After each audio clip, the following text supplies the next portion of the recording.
నమస్తే అమ్మా. నమస్తే అమ్మా. మీ దాకా వచ్చే ఉంటుందమ్మా పూణే కేసు. సియా, చేతన్, కేతన్. సియా అనే అమ్మాయి యాక్చువల్గా కేతన్ అనే అబ్బాయిని చంపేసింది. అయ్యో, అమ్మాయిల అబ్బాయిని చంపాడు. ఈజీగా తోసేసింది. అసలు సెకండ్ అటెంప్ట్ అంట అమ్మా. ఫస్ట్ అటెంప్ట్ లో పాపం అతన్ని చెట్టును పట్టుకొని పైకి వచ్చాడంట. ఏమైంది అని అడిగితే పాము కనిపించింది, నాకేం చేయాలో అర్థం కాక నేను ఇలా తోసేసాను అని చెప్పిందంట. పాపం ఎంత అమాయక చక్రవర్తి ఆ కొడుకు.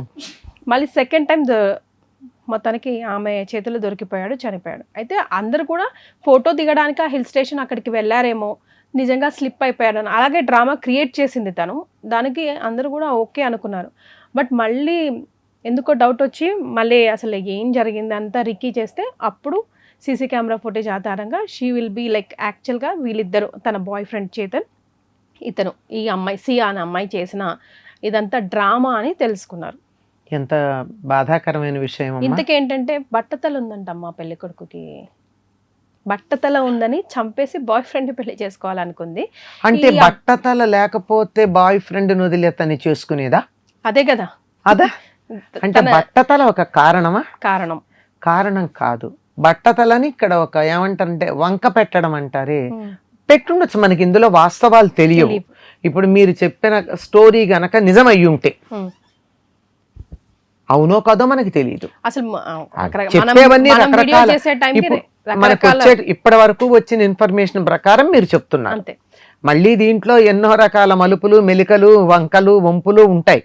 కానీ ఇది కానీ నిజమైనట్టయితే మాత్రం చాలా భయంకరమైనటువంటి క్రూరమైన మనస్తత్వం కలిగిన వ్యక్తిగా చెప్పాలి. సాధారణంగా మనకు ఒక మాట ఉంటుంది, ఏ తప్పు చేసినా గానీ స్త్రీలని దండించకూడదు అనే మాట. కానీ ఇటువంటి విషయంలో అలా వదిలేయాలి అనేటటువంటిది మనం అనుకోకూడదు. ఎందుకంటే పేరెంట్స్ అదే అడుగుతున్నారమ్మా, తనకు కూడా ఫాన్సీ సెంటెన్స్ ఫర్ డెత్ చేయాల్సిందే అని వాళ్ళ పేరెంట్స్ రిక్వెస్ట్ చేస్తున్నారు. ఆ అబ్బాయి పేరెంట్స్, కేతన్ అనబడేటటువంటి అబ్బాయి పేరెంట్స్. తప్పు కదమ్మా, ఇష్టం లేకపోతే నాకు ఈ పెళ్లి వద్దు అని చెప్పాలి. పైగా కారణం అడిగితే చెప్పచ్చు, ఏం తప్పేముంది? ఆ అబ్బాయికి బట్టతల ఉంది, నాకు పెళ్లి చేసుకోవడం ఇష్టం లేదు అని ఒక మాట చెప్పేస్తే తప్పేముంది? పేరెంట్స్ ప్రెషర్, వీళ్ళు చాలా rich of the richest people ఈ కేతన్ అన్న వాళ్ళు. సో పేరెంట్స్ ప్రెషర్ తోనే. మరి ఈ అమ్మాయి రిచ్ కాదా? అంతా వీళ్ళంతా వీళ్ళ కదా రిచ్ మొత్తానికి. సో ఆ అబ్బాయితో కలిసి ఎలా చంపేద్దాము అని ప్లాన్ చేసి, అమ్మ బట్టతల అనేది మీరు అన్నట్టుగా అదొక వంక మాత్రమే. బికాస్ ఆల్రెడీ తన లైఫ్ లో ఒకరు ఉన్నారు. అది ధైర్యంగా చెప్పే అవకాశం నీకు లేక ఇంకో ప్రాణాన్ని తీసేది నీ రైట్ ఎవరు ఇచ్చారు? అంటే ప్రాణం తీసేంత ధైర్యం ఉన్నప్పుడు తల్లిదండ్రులకు చెప్పే ధైర్యం లేదా?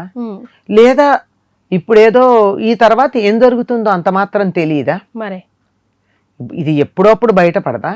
ఒకవేళ బయటపడకపోతే మాత్రం జీవితాంతం మనసులో ఒక రకమైనటువంటి అపరాధ భావన అంటారు, గిల్ట్ అంటారు. గిల్ట్ ఉండదా? నాకు డౌట్. అదే అంటున్నాను, ఆ గిల్ట్ ఉంటుంది కదా. ఇవేమి ఆలోచించకుండా ఎందుకు చేసి ఉండాలి? ఎవరినైనా ఒక చిన్న మాట అంటేనే మనకి రోజంతా అయ్యో వాళ్ళని బాధ పెట్టామే అని అనుకుంటాం కదా.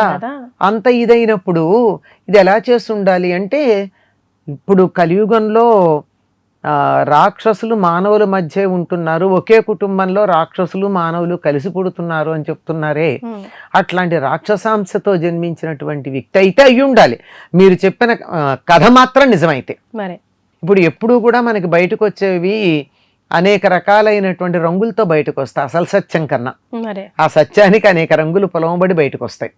మరి దాని గురించి నిజంగా ఇదే గనక నిజమైతే మాత్రం మై క్రిమినల్ బ్రెయిన్ అమ్మా, నేర మనస్తత్వం కలిగినటువంటిది, మనసులోనే చెడ్డ ఆలోచన కలిగింది.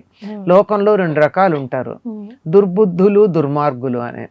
దుర్మార్గులు అంటే చెడ్డదారిలో నడిచేవారు, ఎప్పుడప్పుడు చెడ్డదారి నుంచి మంచిదారికి వస్తారు. దుర్బుద్ధులు అంటే అసలు వాళ్ళ బుద్ధే చెడ్డది, దారిగా అది వాళ్ళ బుద్ధే చెడ్డది, వాళ్ళ ఆలోచన వచ్చిందంటే చెడుస్తుంది. అటువంటి వాళ్ళ విషయంలో మాత్రం తప్పనిసరిగా వాళ్ళకి తగినటువంటి శిక్ష పడాలి. ఈ విషయంలో ఆడవాళ్ళు అని ఏమాత్రం జాలి చూపించాల్సిన అవసరం లేదు. సాధారణంగా మనకి ఎట్లా ఉంటుందంటే, ఒక విక్టిమ్ కార్డు పెట్టేసుకుంటూ ఉంటారు, విమన్ విక్టిమ్ కార్డ్ అని, ఇంకేదో రకరకాల విక్టిమ్ కార్డ్స్ ఉంటాయి. వీళ్ళ పట్ల సమాజం జాలి చూపించాలి అని కొన్ని రకాలు ఉంటాయి కదా. వాళ్ళందరినీ కూడా ఆ కార్డు అడ్డం పెట్టుకుని తప్పులు చేస్తూ ఉంటారు. ఏదన్నా అంటే మమ్మల్ని ఈ కారణంగా మా మీద అట్రాసిటీ జరిగిందని ఇలాంటివి చెప్పేస్తారు. అవునమ్మా. అనేకం ఉన్నాయి కదా. Yes. ఏ ఉన్నా సరే ధర్మానికి ఇవేవి అడ్డం కాదు. మరి నేరం చేసినటువంటి వాళ్ళకి ఏ రకమైనటువంటి సౌకర్యాలు ఇంతకు ముందు ఇవ్వబడ్డా నేరం చేస్తే మాత్రం శిక్షించాల్సిందే. అది ఈ ఎవరైనా. సంగతి రాముడు చూపించాడు. మ్హూ. తాటకని సంహరించాడు. తాటక సంహారం చేయమని, తాటకం చూపించి సంహరించమని ఒక్క నిమిషం విశ్వామిత్రుడు చెబితే రాముడు ఒక్క నిమిషం ఆలోచించాడు. ఎందుకు ఆలోచించాడంటే స్త్రీ కదా, ఎంత బలం ఉపయోగించాలి అని ఆలోచించాడంతే. అంటే ఒక చీమను చంపడానికి ఇంత పెద్దని రానక్కర్లేదు కదా. మరి ఇప్పుడు సొరకాయ కోయడానికి చిన్న బలం చాలు, కొబ్బరికాయ కొట్టడానికి కొబ్బరి బొండాన్ని వలవడానికి ఎక్కువ బలం వాడాలి. ఆలోచించాలి కదా. అందుకు ఆలోచించాడు. ఆలోచిస్తూ ఉంటే విశ్వామిత్రుడు చెప్తాడు, తప్పు చేసినటువంటి వాళ్ళు వాళ్ళ వల్ల ఎక్కువ మందికి హాని కలుగుతుంది అంటే స్త్రీని కూడా చూడనక్కర్లేదు అని చెప్తాడు. ఆ చెప్పి దానికి ఉదాహరణలు కూడా చరిత్రలో పురాణాల్లో ఉన్న కొన్ని చెప్తాడు. రాముడు అప్పుడు చెప్తాడు, నేను అందుకు కాదు ఆగింది, ఎంత బలం ఉపయోగించాలని ఆగాను, మీ మాటని నేను అనుసరిస్తాను అన్నాడు. అంటే తప్పు చేసినటువంటి వాళ్ళకి ఏ రకమైనటువంటి ఆరక్షణలు ఉన్నా తప్పు తప్పే, అందువల్ల శిక్షించి తీరాల్సిందే అని రాముడు చూపించాడు. గనక మనం ఏమాత్రం దాని గురించి, మీరు చెప్పినటువంటి కథ కానీ నిజమైనట్టయితే ఆమెకు శిక్ష పడాలి. ఆమెతో పాటుగా సహకరించినటువంటి చైతన్య అతనికి ఎవరికి అతనికి శిక్ష పడాలి. ఆ అమ్మాయి మరొకళ్ళని, చేతన్, ఆ అమ్మాయి మరొకళ్ళని ఇష్టపడుతోందని తెలిసి బలవంతంగా పెళ్లి చేస్తానన్న తల్లిదండ్రులకి ఇంకా వేరే శిక్ష అక్కర్లేదమ్మా, ఇదే చాలు, కూతుర్ని శిక్ష పడడం అన్నది చాలు.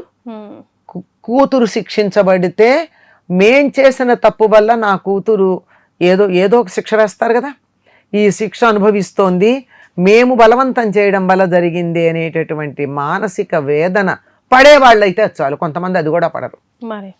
రాక్షస అక్కడి నుంచే ఉండాలి, లేకపోతే ఈ అమ్మాయికి ఇంత క్రూరత్వం ఎలా వచ్చి ఉంటుంది. ఇవేమి మనకి తెలియకుండా ఊరికే హైపోథిటికల్ గా చెప్తున్నాం కానీ వాస్తవమా అంటే పూర్తిగా దర్యాప్తు అయిన తర్వాత రావాలి. కొన్ని సందర్భాల్లో దర్యాప్తు అయ్యాక వచ్చే దాంట్లో కూడా కొంత అటు ఇటుగా ఉంటుంది విషయం. కానీ ఇట్లాంటి వాటిని మాత్రం ప్రోత్సహించకూడదు. ఒక్క మాట తల్లిదండ్రులు గుర్తుపెట్టుకోవాల్సిన అవసరం ఈ సందర్భంలో ఉన్నది. అమ్మాయికి ఇష్టమైతేనే పెళ్లి చెయ్యాలి, అబ్బాయికి ఇష్టమైతేనే పెళ్లి చెయ్యాలి, తల్లిదండ్రులు బలవంతం చెయ్యకూడదు.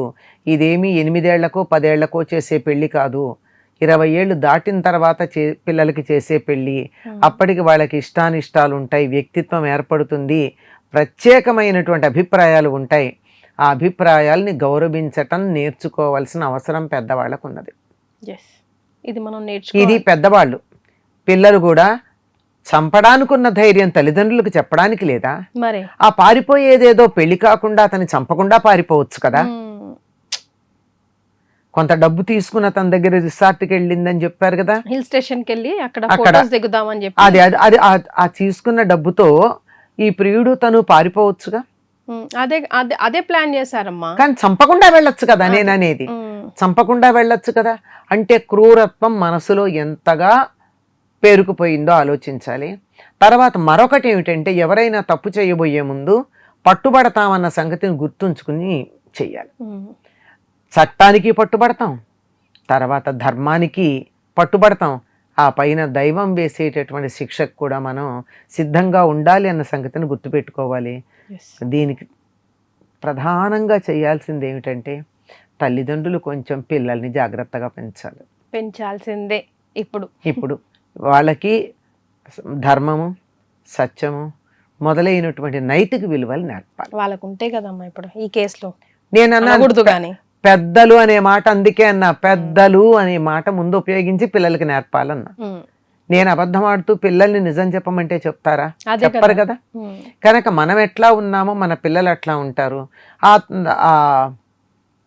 అమ్మాయి తల్లిదండ్రులకు మాత్రం ఆ అమ్మాయికి పడే శిక్షే వాళ్ళకి పెద్ద శిక్ష, కానీ అబ్బాయి తల్లిదండ్రులకు మాత్రం చాలా భయంకరమైనటువంటి శిక్ష అమ్మ. వారు కడుపు కోత మామూలుది కాదు. ఒక తల్లిదండ్రులకి గర్భశోకం కలిగించిన పాపం వీళ్ళది. ఇప్పుడు హత్య చేసిన పాపంతో పాటు తల్లిదండ్రులకి గర్భశోకం కలిగించిన పాపం ఉంది. ఇప్పుడు పాపం చేసేటప్పుడు ఎప్పుడూ కూడా చేసిన వాళ్ళకి, చేయించిన వాళ్ళకి, ప్రోత్సహించిన వాళ్ళకి, ఆమోదించిన వాళ్ళకి, నలుగురికి సమానమైనటువంటి భాగం ఉంటుంది. ఒక నేషనల్ మీడియాలో వాళ్ళ అమ్మగారి బయట చూసానమ్మా నేను. నిజంగా ఫస్ట్ టైం తప్పించుకున్నాడు, కానీ ఫస్ట్ టైమే అతను ఆ పిల్లాడు అలర్ట్ అయి ఉంటే బతికి బట్ట కట్టాడు కదా. ఏంటి అని కొంచెం చిన్న డౌట్ అయినా వచ్చి ఉంటే ఆయనకి బాగుండేది అనిపించింది. కానీ వాడు ఎంత అమాయకుడు అంటే కేతన్ వాళ్ళ అమ్మగారు చెప్పిన వాళ్ళ అమ్మ ఏమన్నదంటే, నాకైతే కడుపు కోత ఇది, కానీ అవతల సియా వాళ్ళ అమ్మగారు ఆమెకి తల్లి, ఆమె కూడా ఒక తల్లి, కానీ కూడా నేను ఇలా అడగాల్సి వస్తుంది, ఆ అమ్మాయికి మరణ శిక్ష వేయండి అని అడగాల్సి వస్తుంది, కానీ నాకు తప్పట్లేదు, నా కొడుకు బాధ నేను ఎవరికి చెప్పుకోవాలి, లేని బాధ. ఇంత హంగు ఆర్భాటాలతో ఇంత నమ్మించి మోసం చేసింది అంటే స్టిల్ ఆమె అప్పటికి ఇంకొక తల్లి గురించి ఆలోచిస్తుందంటే, అందుకే ఆ అబ్బాయి పాపం అంత ఎమోషనల్ బాండింగ్ తో ఉన్నట్టు. ద్రౌపది కూడా అలాగే చేస్తుందమ్మా. ద్రౌపది కొడుకులు 5గురిని ఉప పాండవుల్ని చంపేస్తాడు అశ్వత్థామ. బాధపడుతూ ఉంటుంది. భీముడు వెంటబడుతూ ఉంటే తీసుకొచ్చేస్తాడు అర్జునుడు వాడిని పట్టి బంధించి అశ్వత్థామని. అశ్వత్థామతో అంటుంది, ద్రోణునితో సిఖింబడక ద్రోణ కుటుంబిని ఉన్నదింట, భర్తతో పాటు చనిపోకుండా నీ మీద ప్రేమతో ఉన్నది, ఈ పాటికి నువ్వు ఇలా అర్జునుడు నిన్ను ఇట్లా తీసుకొస్తున్నాడంటే ఆ తల్లికి ఎంత కష్టం కలుగుతుందో ఆవిడ ముఖం చూసి వదిలేస్తున్నాడంటుంది. అది ఒక స్త్రీకి ఇంకొక స్త్రీ కడుపుకోత అర్థమవుతుంది. కానీ పాపం వీళ్ళు కూడా, సియా తల్లిదండ్రులు కూడా అంత దుర్మార్గం చేస్తుందని అనుకుని ఉండరు. ఏదో కొంచెం పేచీ బెట్టి అల్లరి చేసి అవి చేస్తుంది అనుకుంటారు, కానీ చంపుతుందని ఎందుకు అనుకుంటారమ్మా? పెంపకం సరిగ్గా లేకపోయినా కూతురు అంత దుర్మార్గంగా ఉంటుందని అనుకోరు మరి. ఇంకా వాళ్ళకి వీళ్ళకి కూడా వేరే పిల్లలు ఉన్నారు లేదో మనకు తెలియదు. సో టైమే ఇంకా కోటే వీళ్ళిద్దరికి ఎలాంటి న్యాయం చేస్తుందో చూడాలి, కుటుంబానికి, చనిపోయిన అతనికి. చట్టం ఇచ్చేటటువంటి తీర్పు వేరే ఉంటుంది, దైవం ఇచ్చే తీర్పు వేరే ఉంటుంది. రెండింటికి సిద్ధపడాల్సిన అవసరం ఉంది. రైట్ అమ్మా, ధన్యవాదాలు. And for more videos, please subscribe to iDream. Please subscribe to iDream. Please subscribe iDream. And please subscribe to iDream. For more videos, subscribe to iDream. please like, share and subscribe to the channel. Congratulations, iDream. Subscribe to iDream. Subscribe to iDream. So subscribe to iDream Media. iDream ki iDream team andarki huge congratulations. Please subscribe iDream Media. Please subscribe to iDream. Subscribe iDream. Please subscribe to iDream. iDream అంటే నా కళల ఛానల్ను subscribe చేసుకున్నారు, నోరు తిరుగుతలేదు, మీరైతే గంట గుర్తు కొట్టండి. For more such videos, please subscribe to iDream.